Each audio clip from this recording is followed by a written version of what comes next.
बिस्मिल्लाहिर्रहमानिर्रहीम। अस्सलाम वालेकुम। शाहीन जी टेक्निकल के साथ मैं हूं मोहम्मद सफ़र शाहीन।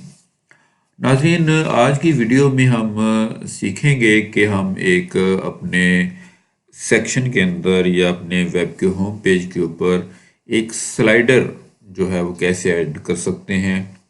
मतलब कि हमने कोई एडिशनल प्लगइन भी इस्तेमाल नहीं करना, बल्कि हमने अपने एलिमेंटर पेज बिल्डर के थ्रू ही एक बैकग्राउंड स्लाइडर जो है उसको हमने बनाना है। तो उसके मतलब ये वीडियो है, बहुत ही ज़्यादा इन्फॉर्मेटिव वीडियो है और ये बिल्कुल न्यू फीचर है।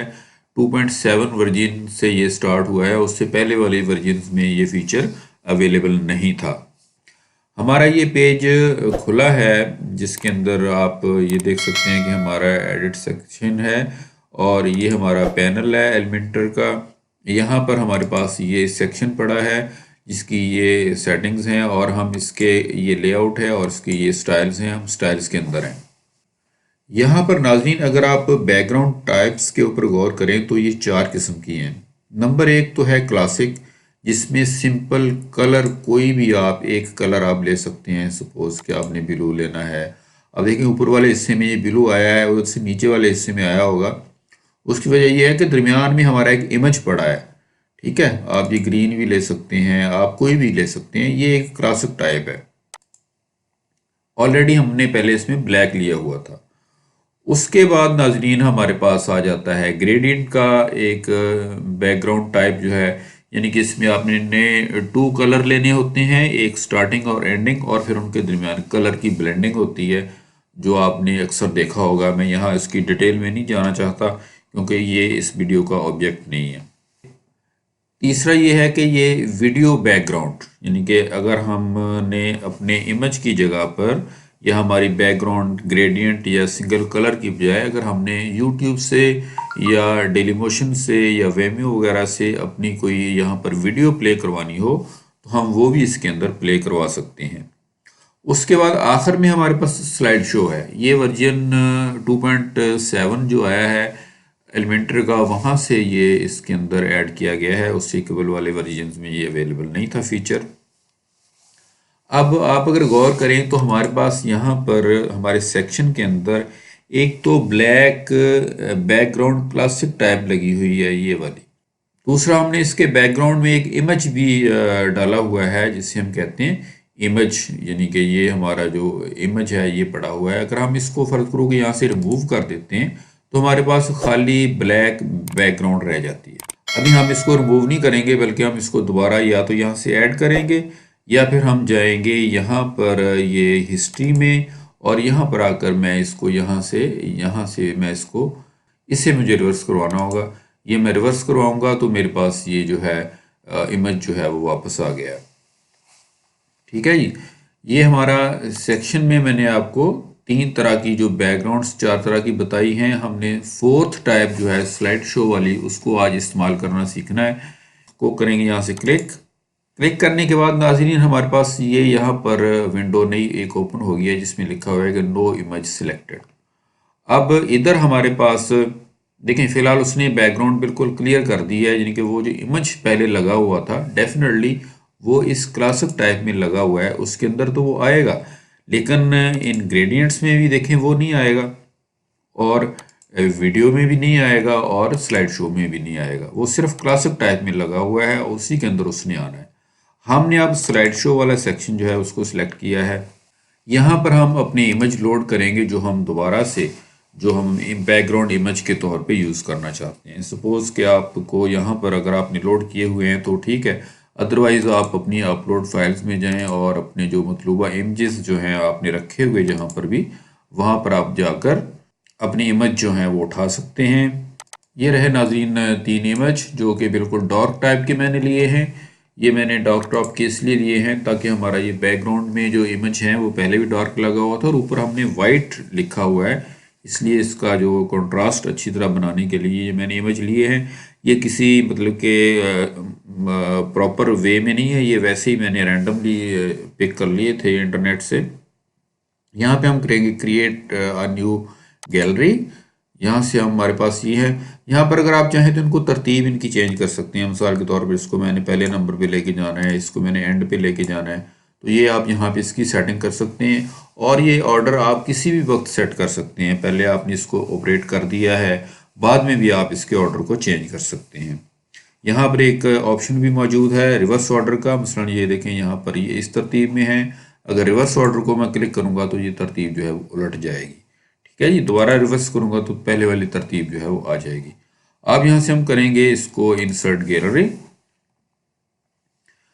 अब देखिए वो तीनों इमेज जो हैं हमारी गैलरी के अंदर यहाँ पर ऐड हो गए हैं और उन्होंने जो है वो बारी बारी जो है वो स्लाइड करना वो शुरू कर दिया है। आप देख रहे हैं कि यहाँ पर हमारे पास 5 सेकंड का टाइम जो है, ड्यूरेशन जो है वो सेट है, यानी कि 5000 मिली सेकंड का मतलब है 5 सेकंड। अगर आप इसको जल्दी कर देंगे, अब देखिए ये हमारे पास ये फर्स्ट इमेज आया है, सपोज ये गालबन दूसरा है, ये पहला है, ये दूसरा है और ये तीसरा है।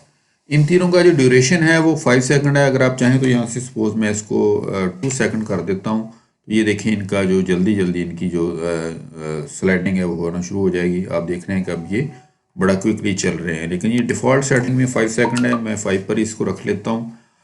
आगे फिर इसकी फेडिंग है कि ये इमेज एक दूसरे के अंदर जब चेंज होंगे तो किस प्रोसेस के ज़रिए होंगे। तो फिलहाल ये फेड में है। अगर आप चाहें तो इसको स्लाइड राइट करवा लें। अब देखें कि ये राइट साइड से स्लाइड करता हुआ इमेज जो है जाएगा और दूसरा उसके पीछे उसका इमेज जो है वो आ जाएगा। ये आप देख रहे हैं कि ये फिलहाल इनकी जो स्लाइडिंग है वो राइट से हो रही है। अगर मैं इसको लेफ़्ट से कर लूँ, अप कर लूँ या डाउन कर लूँ, ये किसी भी तरीके से आप इसको एडजस्ट कर सकते हैं। जी देखिए ये ठीक है जी, ये तरतीब इसकी चेंज हो गई है। मैं सबसे ज़्यादा प्रेफर करूँगा कि फेड जो है वही सबसे अच्छा लगता है, खूबसूरत लगता है। उसके बाद फिर उसकी ट्रांजिशन स्पीड है। फ़र्ज़ करेंगे ये हमने आधा सेकंड यहाँ पे रखी हुई है, हम इसको बढ़ा सकते हैं। फ़र्ज़ करें कि आप 1 सेकंड इसको 1000 कर लेंगे तो ये 1 सेकंड के बराबर आ जाएगा। 1000 मिली सेकंड का 1 सेकंड होता है। अब देखिए ये मतलब कि जो ट्रांजिशन की जो स्पीड है वो हमारी जो वो है हमने बढ़ा दी है। ज़रा वो हमें वाज़े पता लग रहा है कि एक इमेज जा रहा है और दूसरा आ रहा है। इसी तरह जो बैकग्राउंड का जो साइज़ है वो डिफ़ॉल्ट में है। आप इसको कवर में कर लें या कंटेन में कर लें। ये कवर में मतलब ये है कि पूरे का पूरा जो भी हमारा सेक्शन होगा वो फिल हो जाएगा, इसके साथ पूरा कवर हो जाएगा, राइट जी। और बैकग्राउंड में इसकी पोजीशन जो है, पोजीशन में ये है कि ये हम इसको सेंटर टू सेंटर रखेंगे ताकि हमारा जो इमेज है उसके मतलब लुक जो है वो ख़राब ना हो। ये सेंटर टू सेंटर सबसे बेस्ट है। मतलब कि अगर आपका स्क्रीन साइज किसी तरफ भी वेरी करता है तो ये सेंटर से अपने आप को दोबारा एडजस्ट कर लेगा इमेज जो है। उसके बाद इसमें एक बहुत ही अच्छा फीचर जो है वो अवेलेबल है, वो है कैन बर्न इफेक्ट का। अगर आप इसको ऑन करेंगे तो आप देख रहे हैं कि हमारा फिलहाल ये इनसाइड में है कि जब भी हमारा नया जो इमेज आएगा तो वो मतलब कि आपको लगेगा कि वो पीछे की तरफ जा रहा है। ये देखें इमेज आगे की तरफ हमारे आ रहा है, जिनके पीछे से आगे की तरफ जूम इन हो रहा है। ये आप देख सकते हैं कि ये भी जूम इन हो रहा है, ठीक है। अगर हम चाहें तो इसको जूम आउट भी कर सकते हैं। अगर हम आउट को क्लिक कर देंगे तो अब आप देख रहे हैं कि इमेज जो है वो पीछे की तरफ जा रहा है, यानी कि हमारी जो देखने की पोजीशन है उससे वो पीछे हट रहा है, वो जूम आउट हो रहा है। तो जूम आउट की निस्बत जूम इन वाला जो है ऑप्शन आई थिंक के ज़्यादा अच्छा लगता है, आप इसको अप्लाई कर सकते हैं। बहरहाल आप इनमें से किसी के साथ भी यहाँ पर फीचर्स जो ये दिए हुए हैं 4-5 जो अमूमन इस्तेमाल होते हैं, उसमें टाइम ड्यूरेशन कितना हो, स्टे होने का इमेज के फेडिंग हो या लेफ़्ट राइट अप डाउन से उसको आना चाहिए, ट्रांजिशन की ड्यूरेशन कितनी हो, उसका बैकग्राउंड जो साइज़ है वो मतलब कि डिफ़ॉल्ट में होगा, ऑटो होगा, कवर होगा या कंटेन होगा। ये कवर मैंने सिलेक्ट किया है। बाकी उसकी पोजीशन है कि उसकी जो एग्जैक्ट पोजीशन है वो टॉप सेंटर है, टॉप राइट है। ये बात औकात ये होता है कि कोई इमेज के साइज़ अगर डिफरेंट हो तो फिर वो सेंटर टू सेंटर अगर रखा गया हो तो वो सेंटर टू सेंटर से अलाइन होते हैं और उनमें महसूस नहीं होता कि कोई इमेज का साइज़ बड़ा छोटा है वो सारा ये कमी वहाँ पे कवर हो जाती है। कैन बर्न इफेक्ट है, ये हम इन आउट यहाँ पे दोनों फैसिलिटीज़ ले सकते हैं।